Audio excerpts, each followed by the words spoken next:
Lecturas amenas, crónicas, cuentos y relatos presenta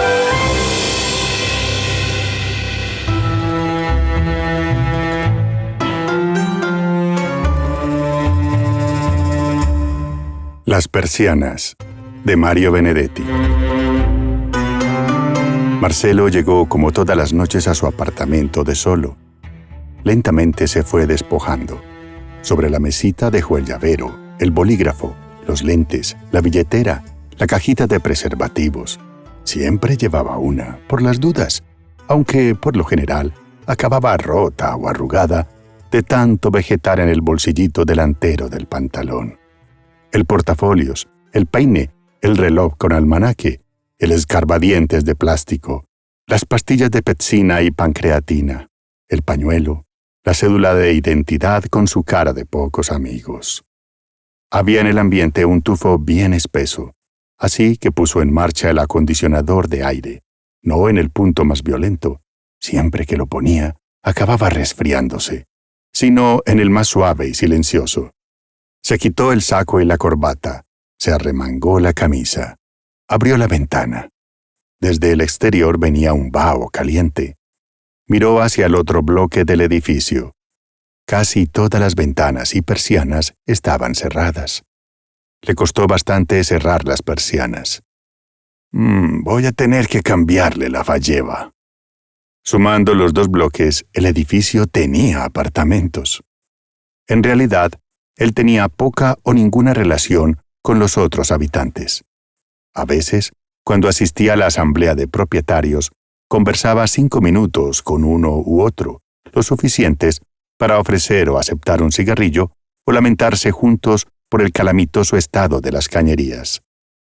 Sabía, eso sí, se enteró por azar, que en un apartamento del otro bloque, precisamente el que quedaba frente al suyo, vivía una mujer sola, ya madura, pero todavía muy presentable. En las asambleas la llamaban Señora Galván. Nunca se encontraban en el ascensor, ya que cada bloque tenía su ascensor propio, pero en alguna rara ocasión habían coincidido en el ritual de abrir o cerrar ventanas y persianas, y se habían saludado con un discreto movimiento de las cabezas, semicalva la de él, pelirroja la de ella. Marcelo encendió el televisor y empezó a recorrer los canales. En el primero, una parejita rubia y casi etérea corría grácilmente en la mitad primaveral de un bosque para concluir, al cabo de los 30 segundos de rigor, en la oferta de un champú, sin lugar a dudas, maravilloso. La noche anterior había visto, en un comercial de botas y botitas, la mitad invernal del mismo bosque. Otro canal, la pantera rosa, cambio urgente. Ahora, un señor gordito, con voz de falsete, entrevista compulsivamente a un espigado industrial que maneja como un prócer los monosílabos. Es obvio que el gordito se siente frustrado ante ese laconismo que no figuraba en sus planes. En su desesperación, formula preguntas cada vez más largas y complejas, pero el industrial sigue respondiendo con monosílabos, que, aunque esto suene a disparate, son cada vez más breves. Un alevoso primer plano muestra la frente del gordito. ¿Cómo dicen los cronistas de boxeo? Ah, sí, perlada de sudor. Marcelo quisiera sentir piedad, pero no puede, y acude esperanzado al próximo canal. Teleteatro, por fin. Elige conscientemente la propuesta. Nunca pudo evitar que lo fascinaran esos forcejeos sentimentales, a cual más gelatinoso. Ya ha aprendido el secreto. De marzo a octubre, todos los amores son no correspondidos, pero a principios de noviembre, ya la mayoría de ellos empiezan a corresponderse. Y es lógico, porque la telenovela debe concluir antes de Navidad, con un desenlace edificante. Marcelo hace una prueba que otras noches le ha resultado entretenida. Baja el sonido del televisor y comienza a imaginar los diálogos. El actor está un poco tieso, recostado en la pared de utilería. Quizá la aparente tiesura solo sea miedo a un posible derrumbe, y la expresión de la actriz, que está a 1,5 metros de distancia, es de gran exaltación. Las palabras que, en su pasatiempo, coloca Marcelo en los labios del actor son de persuasiva conquista. Las que luego pone en la boca de la actriz son de angustioso y progresivo acatamiento. ¡Qué pasión, carajo! La muchacha se acerca prometedora al hombre que, canchero, no mueve ni el meñique, tan solo la mira. Ya está, piensa Marcelo, ahora se abrazan. Pero no. La bofetada fue tan tremenda que aún sin sonido, Marcelo le pareció sentirla. Una cosa por lo menos está clara. Yo jamás serviría para libretista de televisión. Como tratamiento homeopático de alienación, ya es suficiente. Así que apaga el televisor. Sin la combustión de santa ira que propagaba la pantallita, el ambiente parece ahora más fresco. Marcelo se desviste, se ducha en silencio. Años atrás, habría cantado El último organito, ideal para acompañar el enjuague.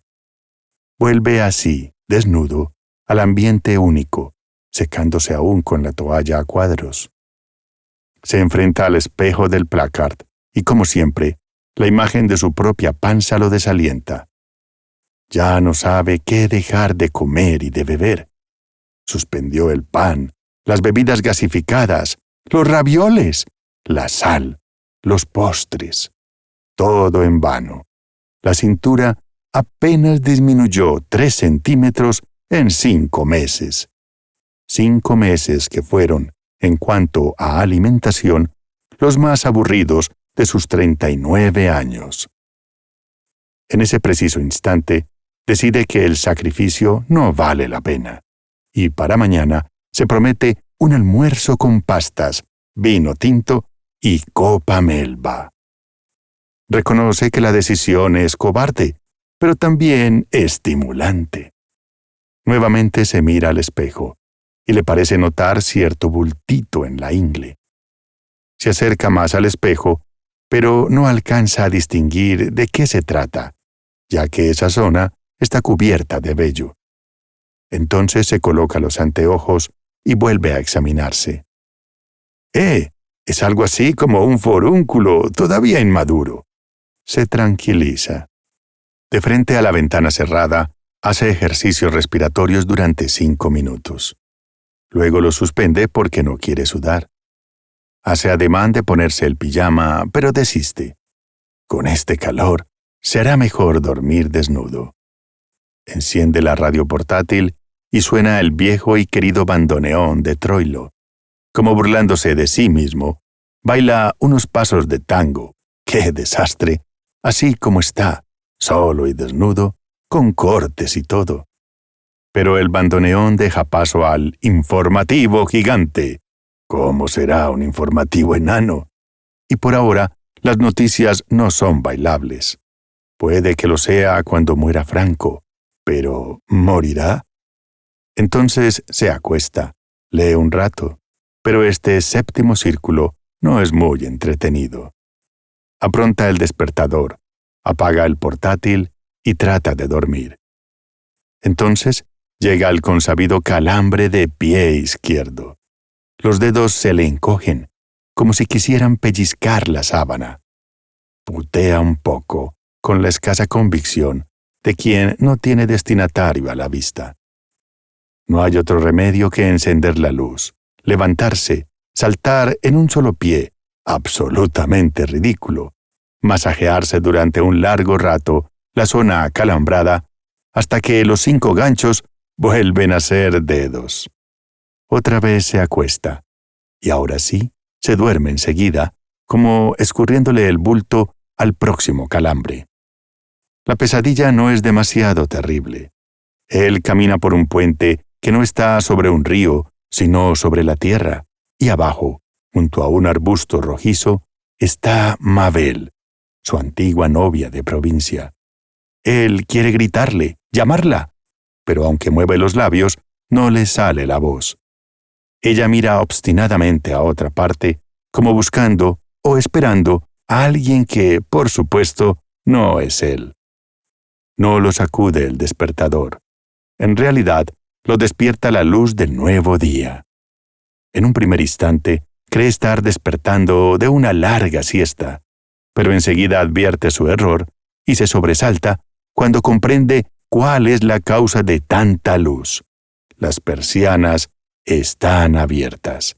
O mejor dicho, se abrieron después que él las cerró. Esa fabella de mierda. Vale decir, y aquí el respingo es mayor, que todas sus boludeces de la víspera, o sea, la búsqueda del forúnculo, los pasos de tango, los ejercicios respiratorios, los saltitos cuando el calambre, todo eso pudo ser visto por la vecina de enfrente. Ya se imagina la señora Galván telefoneando al mediodía a sus buenas amigas. ¿Vos podés creer que anoche había un tipo en pelota en el apartamento de enfrente? No te imaginas todo lo que hizo. Bailó, saltó y se revolvía los pelos ahí adelante. ¿Entendés? Y la amiga le diría, ¿no será un exhibicionista? Y la señora Galván diría que no, que ella lo conoce, solo de vista, claro, y es un tipo serio, ya grande. Y la amiga le dirá que esos son los peores. Ajá. Pero, ¿y si la señora Galván dice que no lo había pensado, pero que efectivamente puede ser un exhibicionista? ¿Con qué cara va a mirarla de ahora en adelante? Porque una cosa es desnudarse, y desnudar a una linda hembrita, así es bárbaro.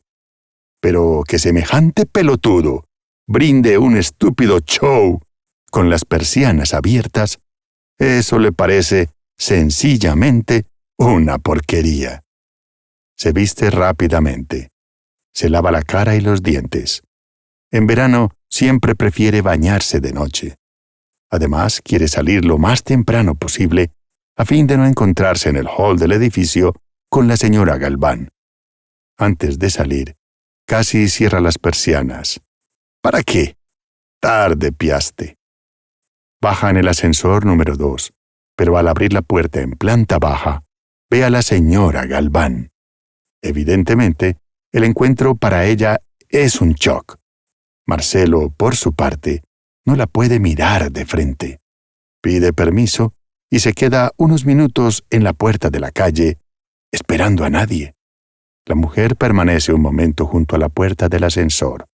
Lo mira, pero cuando le parece advertir que Marcelo también la mira, o va a mirarla, entonces aparta la vista.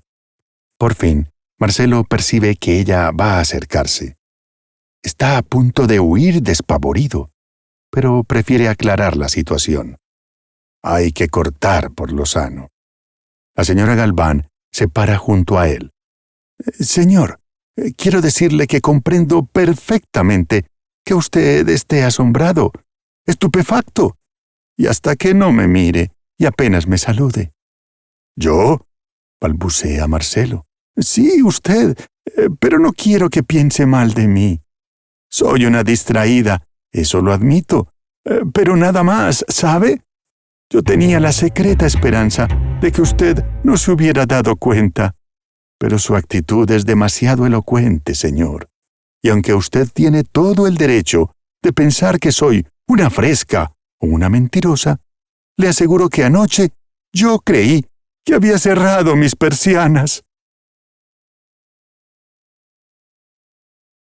Su amor no era sencillo, de Mario Benedetti. Los detuvieron por atentado al pudor, y nadie les creyó cuando el hombre y la mujer trataron de explicarse. En realidad, su amor no era sencillo. Él padecía claustrofobia y ella agorafobia. Era solo por eso que fornicaban en los umbrales.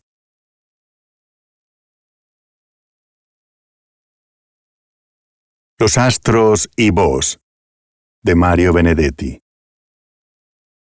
Hijo de un maestro primario y de una costurera, delgado, de buena estatura, ojos oscuros y manos suaves, podía haber pasado por un habitante promedio de Rosales, ese pueblito aséptico, alfabetizado e industrioso, con su destino más visible ligado a 2 fábricas, poderosas, humeantes, cuadradas, de capital extranjero. Oliva era comisario como pudo haber sido albañil o bancario, es decir, no por vocación, sino por azar. Por otra parte, durante largos años, la policía casi no había tenido sentido en la vida cotidiana de Rosales, ya que allí nadie delinquía. El último crimen, un recuerdo que tenía por lo menos 20 años, había sido un típico crimen de amor. El almacenero Don Esteves había matado a su mujer, enferma de un cáncer incurable, nada más que para ahorrarle las últimas semanas de insoportable agonía. Alguna que otra noche asomaban en la plaza, dignificada por la iglesia y la jefatura, 2 o 3 alcohólicos moderados. Pero la policía nunca intervenía, porque esos tipos tenían la borrachera alegre y se limitaban a entonar viejas milongas o a rememorar un evangelio de chistes que ellos creían indiscutiblemente procaces y que en realidad eran de una inocencia casi adolescente. El comisario frecuentaba el café, donde jugaba a la generala con el dentista o el boticario, y a veces hasta aparecía por el club, donde discutía amigablemente con el periodista Arroyo sobre deportes y política internacional.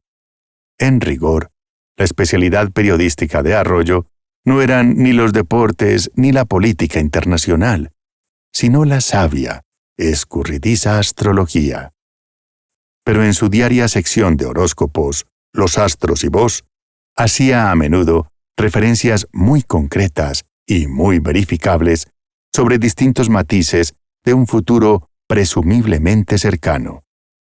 Y eran matices en 3 zonas: la internacional, la nacional y la pueblerina. Tantos aciertos se había anotado en los 3 órdenes que su sección astrológica en la Espina de Rosales, Diario de la Mañana, era consultada con atención y respeto no solo por las mujeres, sino por todos los rosaleros. Quizá valga la pena aclarar que el nombre del pueblo no era, ni es, Rosales. Aquí se lo adopta solo por razones de seguridad. En el Uruguay de hoy, no solo las personas, los grupos políticos o los sindicatos han ido pasando a la ilegalidad. También hay barrios y pueblos y villas que se han vuelto clandestinos. Es a partir del golpe del 73 que el comisario Oliva sufre una radical transformación. El primer cambio visible fue en su aspecto externo. Antes no usaba, casi nunca, el uniforme, y en verano se le veía a menudo en mangas de camisa. Ahora el uniforme y él eran inseparables, y ello había dado a su rostro, a su postura, a su paso, a sus órdenes, una rigidez y un autoritarismo que un año atrás habrían sido absolutamente inverosímiles. Además, había engordado. Según los rosaleros, se había achanchado, rápida e inconteniblemente. Al principio, Arroyo miraba aquel cambio con cierta incredulidad, como si creyera que el comisario estaba simplemente desarrollando un gran simulacro.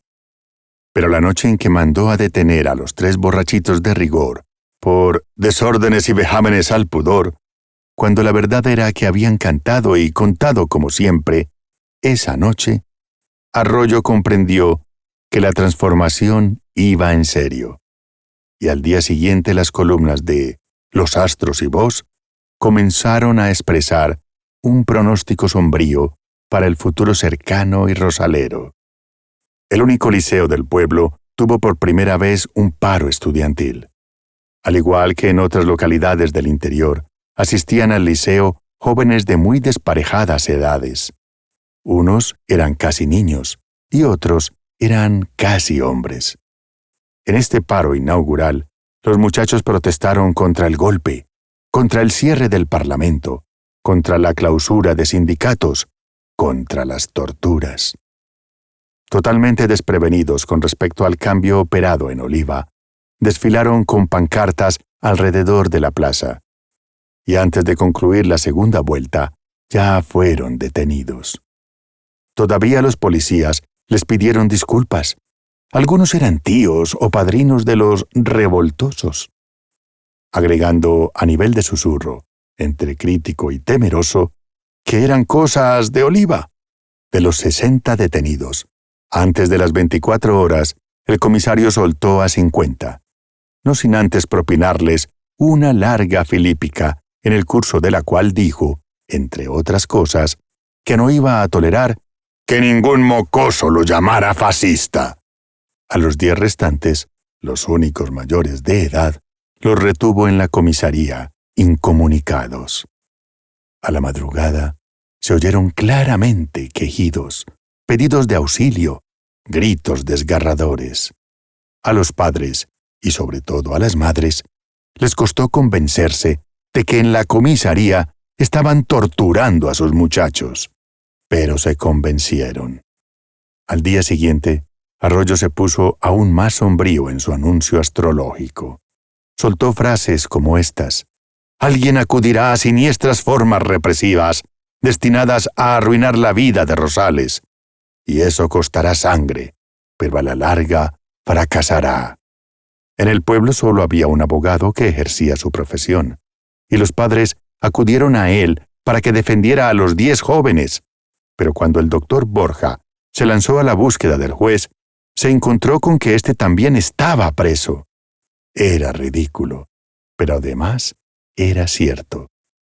Entonces se armó de valor y se presentó en la comisaría, pero no bien mencionó las palabras habeas corpus, derecho de huelga, etc., el comisario lo hizo expulsar del recinto policial. El abogado decidió entonces viajar a la capital. No obstante, y a fin de que los padres no concibieran demasiadas esperanzas, les adelantó que lo más probable era que en Montevideo apoyaran a Oliva. Por supuesto, el doctor Borja no regresó, y varios meses después, los vecinos de Rosales empezaron a enviarle cigarrillos al penal de Punta Carretas. Arroyo pronosticó: «Se acerca la hora de la sinrazón. El odio comenzará a incubarse en las almas buenas». Sobrevino entonces el episodio del baile, algo fuera de serie en los anales del pueblo. Una de las fábricas había construido un centro social para uso de sus obreros y empleados. Lo había hecho con el secreto fin de neutralizar las eventuales rebeldías laborales. Pero hay que reconocer que el centro social era usado por todo Rosales. Los sábados de noche, la juventud, y también la gente madura, concurrían allí para charlar y bailar. Los bailes de los sábados eran probablemente el hecho comunitario más importante. En el centro social se ponían al día los chismes de la semana, arrancaban allí los futuros noviazgos, se organizaban los bautizos, se formalizaban las bodas, se ajustaba la nómina de enfermos y convalecientes. En la época anterior al golpe, Oliva había concurrido con asiduidad. Todos lo consideraban un vecino más, y en realidad lo era. Pero después de la transformación, el comisario se había parapetado en su despacho. La mayoría de las noches dormía en la comisaría, en acto de servicio, y ya no iba al café ni concurría al club. Su distanciamiento con Arroyo era ostensible, ni menos aún al centro social. Sin embargo, ese sábado apareció con escolta y sin aviso. La pobrecita orquesta se desarmó en una carraspera del bandoneón, y las parejas que bailaban se quedaron inmóviles, sin siquiera desabrazarse, como una caja de música a la que de pronto se le hubiese estropeado el mecanismo. Cuando Oliva preguntó: «¿Quién de las mujeres quiere bailar conmigo?», todos se dieron cuenta de que estaba borracho. Nadie respondió. 2 veces más hizo la pregunta y tampoco respondió nadie. El silencio era tan compacto que todos, policías, músicos y vecinos, pudieron escuchar el canto no comprometido de un gallo. Entonces Oliva, seguido por sus capangas, se acercó a Claudia Oribe, sentada con su marido en un banco junto al ventanal.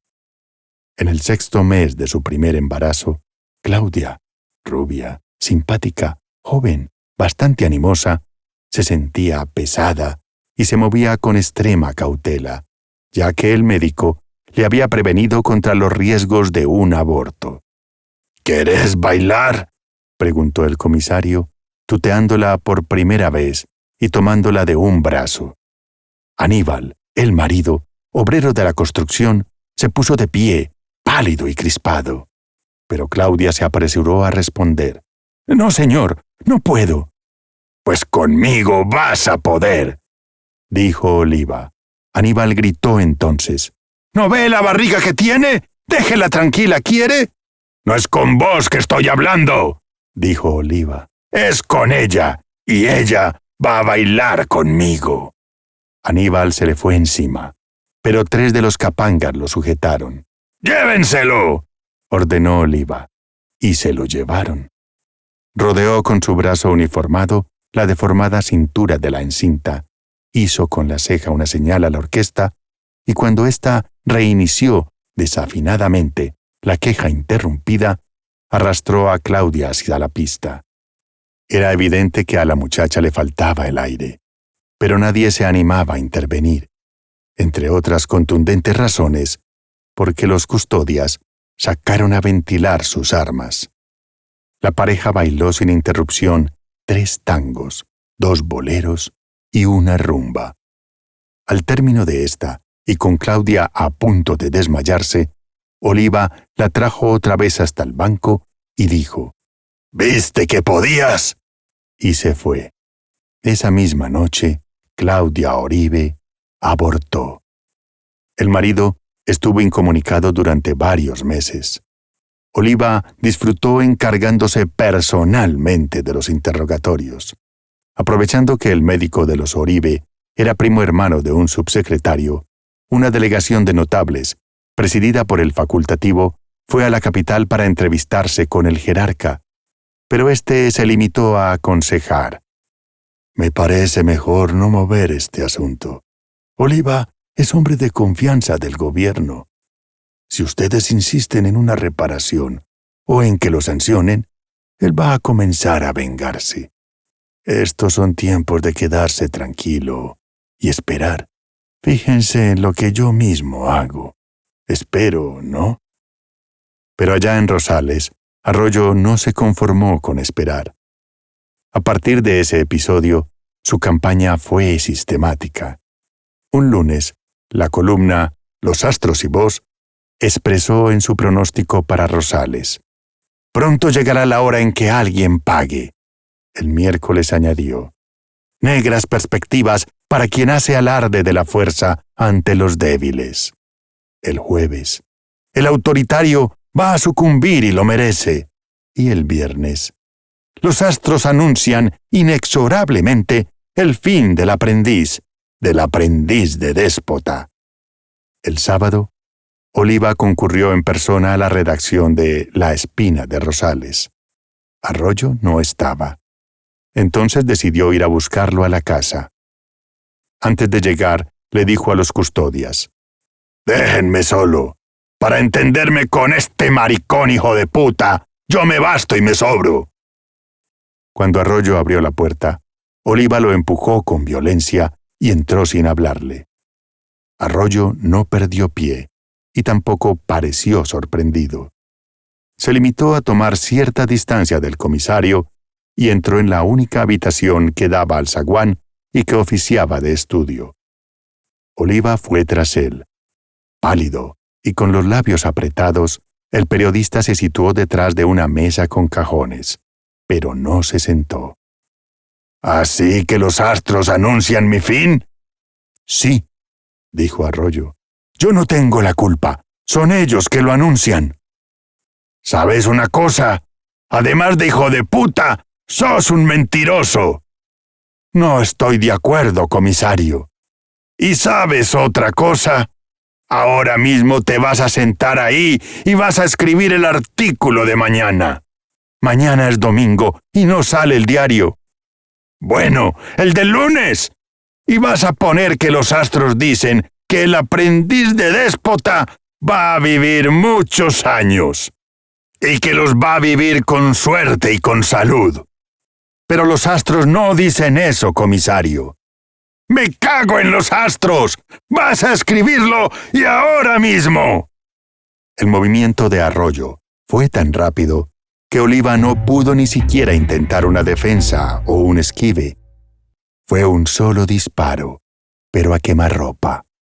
Ante los ojos abiertos y estupefactos de Oliva, derrumbándose, Arroyo agregó con calma: «Los astros nunca mienten, comisario».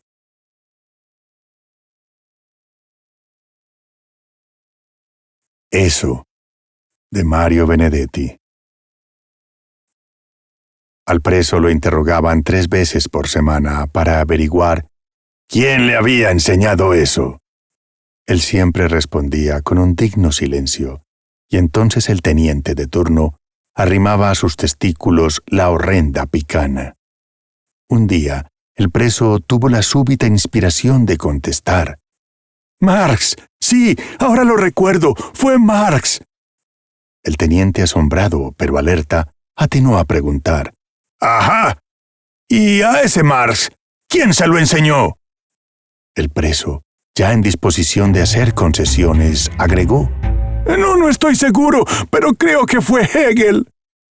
El teniente sonrió satisfecho, y el preso, tal vez por deformación profesional, alcanzó a pensar: «Ojalá que el viejo no se haya movido de Alemania».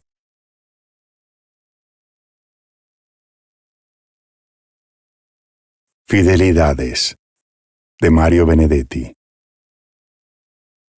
A sus 35 años, Ileana Márquez tenía marido, Dámaso, y amante, Marcos. Saberse querida, o al menos deseada por ambos, no le causaba la menor ansiedad. Más bien le otorgaba una evidente seguridad ante sí misma y ante todos los demás. Por otra parte, tanto en cuerpos como en temperamentos, Dámaso y Marcos eran, por así decirlo, complementarios. De ahí que lo que la atraía en uno de ellos no la llevaba a desamar al otro. Cuando estaba en brazos de Dámaso, no pensaba en Marcos, ni viceversa. Dámaso y Marcos se conocían. No eran amigos, pero no se llevaban mal. Como era obvio, Marcos era consciente de que Ileana se acostaba con su marido, pero en cambio, éste ignoraba el verdadero alcance de la otra relación. Por su parte, Ileana se consideraba, paradójicamente, fiel a ambos, ya que nunca se había sentido tentada por ningún otro hombre.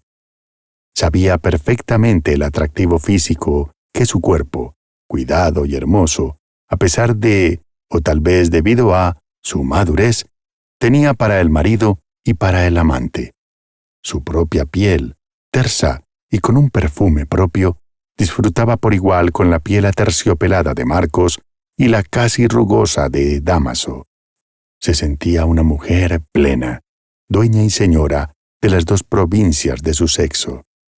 La primera alerta sobrevino una noche en que el marido concluyó desganadamente su función, y esa apatía se repitió otra noche y otra más, hasta que el acto amoroso se fue convirtiendo en un trámite esporádico. Por otra parte, solo provocado por ella. Primero pensó en la tan mentada astenia sexual, ocasionada por el estrés o el excesivo trabajo, pero luego fue tendiendo a la autoinculpación. ¿Qué pasa conmigo?, se preguntaba frente al veterano espejo que reflejaba la imagen de siempre, ni más ni menos. ¿Qué pasa con mi cuerpo? Lentamente fue llegando a la conclusión de que Dámaso tenía una amante, y ello la amargó profundamente. No podía tolerar esa infidelidad esencial. Sin embargo, calló. Su consuelo pasó a ser Marcos, que seguía sirviéndola en el mejor de los sentidos. Nada le dijo sobre los cambios de Dámaso, debido sencillamente a que temió que ello disminuyera su atractivo ante Marcos. Había leído que uno de los mayores atractivos para un amante estable era que la mujer fuera profundamente deseada por su marido. Lo triste fue que una noche empezó en Marcos el mismo proceso que en Dámaso. Dijo que estaba cansado y no hicieron nada. Y luego otra vez, y otra. A Ileana le entró una depresión profunda, y eso fue lo peor, ya que las ojeras provocadas por sus insomnios y cierta palidez que invadía todo su cuerpo, desde las mejillas hasta el pubis, pasando por los pechos, antes sólidos y erectos, y ahora flácidos y derrengados, todo ello la hacía, y ella era consciente de la metamorfosis, cada vez menos deseable, no solo para Dámaso o para Marcos, sino para cualquier hombre. Su fidelidad bicéfala la había conducido a una dura decepción, pero lo más grave era que todavía no alcanzaba a admitir la causa real de ese fracaso. En el caso de Marcos, la astenia sexual le parecía menos verosímil que en Dámaso. ¿Habría decidido Marcos cambiar su cuerpo por el de otra amante? ¿O quizá tuviera una novia? ¿Se estaría por casar y no se atrevía a confesarlo?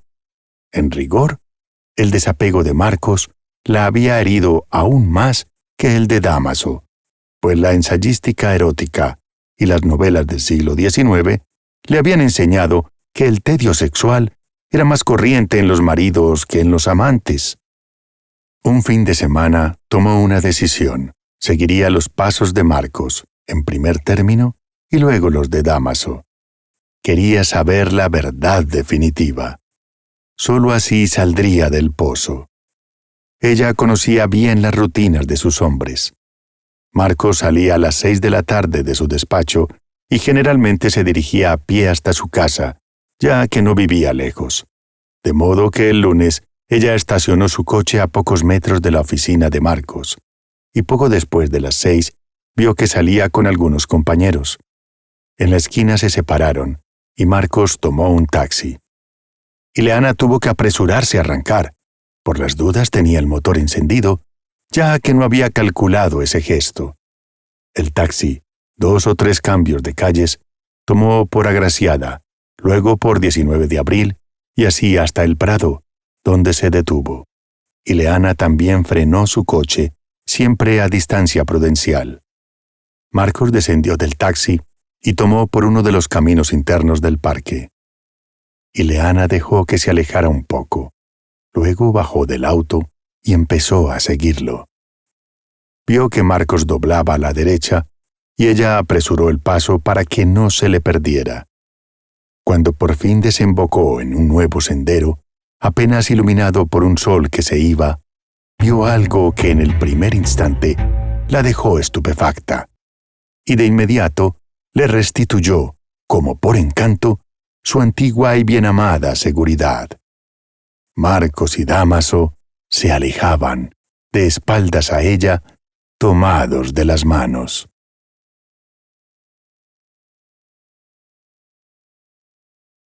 El sexo de los ángeles, de Mario Benedetti. Una de las más lamentables carencias de información que han padecido los hombres y mujeres de todas las épocas se relaciona con el sexo de los ángeles. El dato, nunca confirmado, de que los ángeles no hacen el amor quizás signifique que no lo hacen de la misma manera que los mortales. Otra versión, poco confirmada pero más verosímil, sugiere que si bien los ángeles no hacen el amor con sus cuerpos, por la mera razón de que carecen de los mismos, lo celebran en cambio con palabras, vale decir, con las adecuadas. Así, cada vez que Ángel y Ángela se encuentran en el cruce de 2 transparencias, empiezan por mirarse, seducirse y tentarse mediante el intercambio de miradas, que, por supuesto, son angelicales. Y si Ángel, para abrir el fuego, dice semilla, Ángela, para atizarlo, responde surco. Él dice alud, y ella tiernamente, abismo. Las palabras se cruzan, vertiginosas como meteoritos o acariciantes como copos. Ángel dice, madero, y Ángela, caverna. Aletean por ahí un ángel de la guarda, misógino y silente, y un ángel de la muerte, viudo y tenebroso. Pero el par amatorio no se interrumpe, sigue silabeando su amor. Él dice, manantial, y ella, cuenca. Las sílabas se impregnan de rocío, y aquí y allá, entre cristales de nieve, circulan el aire y su expectativa. Ángel dice, estoque, y Ángela radiante, herida. Él dice, tañido, y ella, rebato. Y en el preciso instante del orgasmo ultraterreno, los cirros y los cúmulos, los estratos y nimbos se estremecen, trémolan, estallan, y el amor de los ángeles llueve copiosamente sobre el mundo.